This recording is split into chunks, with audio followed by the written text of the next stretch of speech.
విడుదల రజనీని మంత్రిగా ఉన్నప్పుడు ఉద్యోగాలు ఇప్పిస్తామని తమ వద్ద సుమారు 5 కోట్లు తీసుకొని మోసం చేసినందుకు ఎస్పీకి ఫిర్యాదు చేశారు.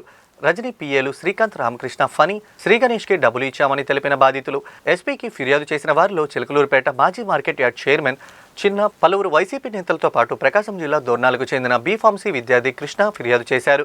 డబ్బులు తిరిగి ఇవ్వాలని అడిగితే బెదిరింపులకు దిగుతున్నారని బాధితులు తెలిపారు. నా పేరు మోహన్ కృష్ణ, మాది ప్రకాశం జిల్లా దోర్నాల విలేజ్. నాకు government contract basic post pharmacist పెట్టిస్తానని చెప్పి బత్తుల శ్రీగణేష్, వాళ్ళ తమ్ముడు కుమారస్వామి, బెడతల రజనీ మేడం దగ్గర ఉన్న పిఏ శ్రీకాంత్ గారు, రామకృష్ణ గారు మాకు మేడం బాగా పరిచయాలు, బాగా క్లోజ్ అని చెప్పేసి గవర్నమెంట్ ఫార్మసిస్ట్ పోస్ట్ పెట్టిస్తానని చెప్పేసరి అన్నారు. నేను సరే, నన్ను ఒకసారి మేడం దగ్గరికి తీసుకెళ్ళి మాట్లాడి ఇవ్వండి, నేను అమౌంట్ ఇస్తానని చెప్పాను. ఒక్కొక్క పోస్ట్కి 8 లక్షల దాకా అడిగారు. విడతల వారీగా డబ్బులు ఇవ్వమని చెప్పారు. ఫస్ట్ నన్ను మేడంతో కల్పించి మాట్లాడించండి అని చెప్పాను. నన్ను 2022 జూలైలో మేడం దగ్గరికి తీసుకెళ్ళి నా అప్లికేషన్ మేడానికి ఇచ్చి, ఈ అబ్బాయికి ఫార్మసిస్ట్ పోస్ట్ కావాలి మేడం, మన మనిషి ఖచ్చితంగా పెట్టివ్వాలని మేడానికి చెప్పారు. తర్వాత మీరు ఏదన్నా ఉంటే శ్రీకాంత్ గారితో, రామకృష్ణ గారితో మాట్లాడుకోమని చెప్పారు. మాకు మేడానికి మీడియేటర్గా మధ్యలో బత్తుల శ్రీగణేష్, సన్నాఫ్ సుబ్బారావు, నూజెడ్ల, వెనకొండ మండలం అతను మాకు మేడానికి మధ్యలో మధ్యవర్తిగా ఉండి ప్రతిదీ తనే మాట్లాడిచ్చేవాడు. ప్రతిదీ మాకు ఏదన్నా డీటెయిల్స్ కావాలన్నా, నోటిఫికేషన్ ఎప్పుడు వస్తుంది ఏంటన్నా కూడా ఎమ్మటే డైరెక్ట్ మేడం దగ్గర ఉన్న పిఏ వాళ్ళకు, శ్రీకాంత్ గారికి, రామకృష్ణ గారికి ఫోన్ చేసి మాకు ఫోన్లో డీటెయిల్స్ అన్నీ ఎక్స్ప్లెయిన్ చేసేవాళ్ళు. నేను నోటిఫికేషన్ లేట్ అవుతుంది కదా, నేను అమౌంట్ సగం ఇచ్చాను, మరి ఎట్లా నా పరిస్థితి అది ఇది అని అడిగితే, ఇదిగోండి నేను నోటిఫికేషన్ ఇచ్చాను, నాది అప్లికేషన్ ఫాము, విడతల రజనీ కాడికి బత్తుల శ్రీగణేష్ ఇతనే నా దగ్గర నుంచి డబ్బులు తీసుకున్నాడు. ఇతను డైరెక్ట్ మేడం దగ్గర తీసుకెళ్ళి నాది ఫార్మసిస్ట్ అప్లికేషన్ చూపించి మేడంతో కూడా నన్ను మాట్లాడిచ్చాడు.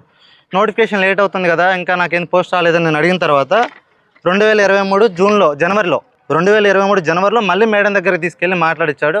మేడం నోటిఫికేషన్ వచ్చింది కదమ్మా, ఖచ్చితంగా పోస్ట్ అయిపోతుంది అన్నారు. మేడం గవర్నమెంట్ టైం అయిపోతుంది కదా, మరి ఎలా మేడం అన్నాను. లేదు, 1 మంత్లో మీ పోస్టింగ్ జాయిన్ అయిపోతారు, ఏదైనా ఉంటే నేను మాట్లాడతానని మేడం నాకు అప్పుడు భరోసా ఇచ్చారు. ఇది ఇలానే కంటిన్యూ అవుతూ ఉంది.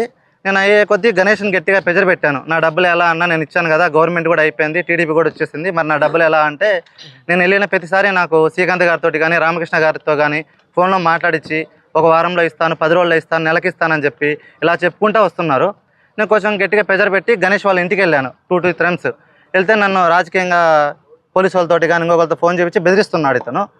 నేను గుంటూరు శ్రీకాంత్ గారు వాళ్ళ ఇంటి దగ్గరికి వెళ్ళినా కూడా అటు శ్రీకాంత్ గారు ఇల్లు ఖాళీ చేసి వెళ్ళిపోయారు, ఇటు బత్తుల శ్రీగణేష్ కూడా నూజెడ్లలో ఇల్లు ఖాళీ చేసి వెళ్ళిపోయారు. దగ్గర ఇప్పటికీ ఈ వ్యక్తి ఒక 10 సిమ్ముల దాకా మార్చాడు.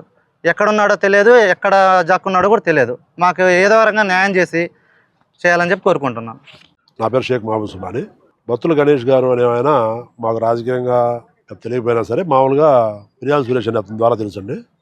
అతను ఏం చేశాడంటే, ఇట్లా గవర్నమెంట్ జాబ్స్ పండి మీ పిల్లలు ఫార్మసీ అయి చదివారు కదా, జాబ్స్ ఇప్పిస్తాము అని చెప్పారండి. అయితే మేము ఫస్ట్ నమ్మకపోతే ఏం చేశారంటే, రామకృష్ణ గారి చేత వాళ్ళతో ఫోన్లో మాట్లాడి, ఆ పెద్ద వాళ్ళు ఎవరైతే ఉన్నారో వాళ్ళందరితో మాట్లాడి రుజువు ఇప్పించేసి ఉన్నాయి పోస్టులు, మీరు డబ్బులు కడితే త్వరగా ఇచ్చేస్తారు, తర్వాత ఇస్తే కుదరదు అంటే మేము వడ్డీలో తెచ్చి ఇచ్చామండి. జాబ్స్ వస్తాయి కదా ఇటు కూడా ఏదైనా అని చెప్పేసి ఆ డబ్బులు తీసుకున్న దాకా ఒక లెక్క ఉన్నారు. ఆ తర్వాత ఎవరూ ఫోన్లు ఎత్తరు.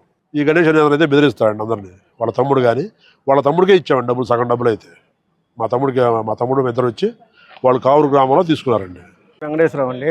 అబ్బాయి డిగ్రీ పూర్తయిపోయి కంప్యూటర్ ఆపరేటర్గా చేరాలని చెప్పని ప్రయత్నం చేస్తుంటే అంతలో గణేష్ కలిశాడు. గణేష్ మాకు ఎట్ట పరిచయం అంటే, ఈ మిరియాల సురేష్ అని చెప్పని మా పేటలోనే ఉన్నాడు, వాళ్ళ ఫ్రెండ్ అంట, పరిచయం చేశాడు. పరిచయం చేసిన తర్వాత మనకు శ్రీకాంత్ రెడ్డి, మన రామకృష్ణ మేడం గారి దగ్గరికి తీసుకెళ్ళారు నన్ను. నేను ఆ పార్టీలోనే ఉండేవాడినప్పుడు వెళ్ళి ఆఫీసులో కలిసి వాళ్ళతో మాట్లాడితే నన్ను చూపించి ఓకే చేద్దాంలే అని చెప్పి అన్నారు వాళ్ళు. ఇక తర్వాత అతను ముందు ఒక 5 లక్షలు కట్టమన్నారు.